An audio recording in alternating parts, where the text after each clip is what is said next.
నమస్తే, welcome to RP7 TV news. BJP ఓడిపోవాలని దేశం ఎందుకు కోరుకుంటుంది? దయచేసి దీన్ని మీ అన్ని గ్రూపులు తెలిసిన వారికి సంబంధిత వ్యక్తులకు పంపండి. దయచేసి ప్రతి వ్యక్తి కనీసం 100 మందిని లక్ష్యంగా చేసుకోండి.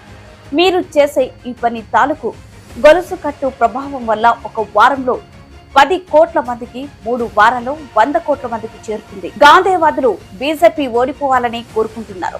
అంబేద్కర్ వాదులు బీజేపీ ఓడిపోవాలని కోరుకుంటున్నారు. రాజ్యాంగకర్తలు బీజేపీ ఓడిపోవాలని కోరుకుంటున్నారు. ఇది ఈ మధ్య తెగ వైరల్ అవుతుంది సోషల్ మీడియాలో. లౌకికవాదులు బీజేపీ ఓడిపోవాలని కోరుకుంటున్నారు. శుద్రులు బీజేపీ ఓడిపోవాలని కోరుకుంటున్నారు. ఎస్సీలు బీజేపీ ఓడిపోవాలని కోరుకుంటున్నారు. ఎస్టీలు బీజేపీ ఓడిపోవాలని కోరుకుంటున్నారు.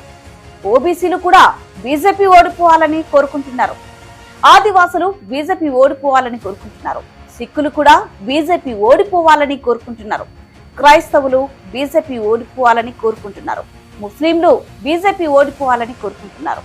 అసలు ఎందుకు బీజేపీ ఓడిపోవాలనుకుంటున్నారు? దానికి గల కారణాలు ఏంటి?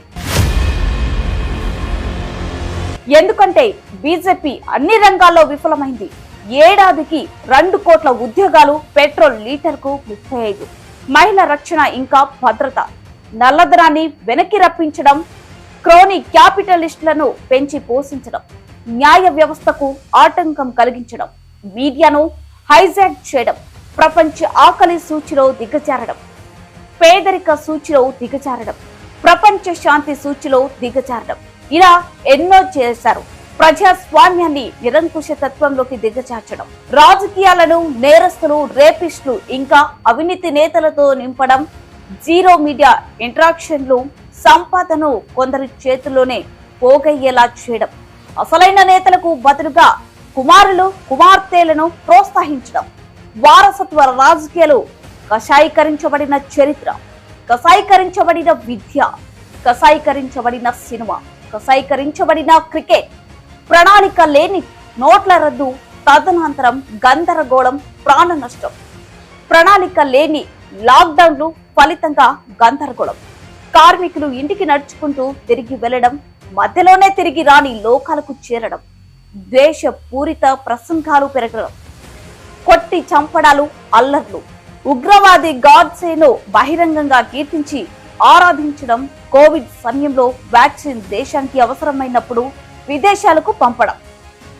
రైల్లో కాల్చివేత, బుల్డోజర్ ర్యాలీలు, పోకిరి చర్యలతో అంతర్జాతీయంగా భారతదేశ ప్రతిష్ట దెబ్బతినడం, మహిళా రెజ్లర్లను అవమానించడం, రైతుల నిరసనను దేశ ద్రోహంగా ముద్రవేయడం, మణిపూర్ పాపం, మరెన్నో రాజ్యాంగాన్ని వ్యతిరేకించేరిని మన కోసం, దేశ ప్రయోజనాల కోసం మనం ఓడించేలా చేయాలి.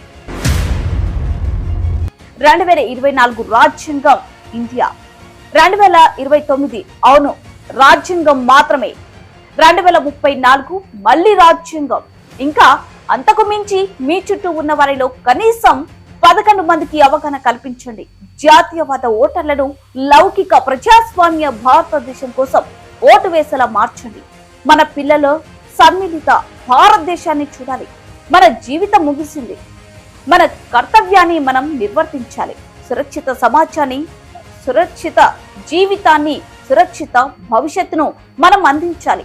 మన తర్వాత తరం కోసం దీన్ని అర్థం చేసుకొని వివిధ ప్రాంతాల గ్రూపుల్లో షేర్ చేయండి. అలాగే స్నేహితులతో షేర్ చేయండి. దీని ఆవశ్యకతను వారికి వివరించండి.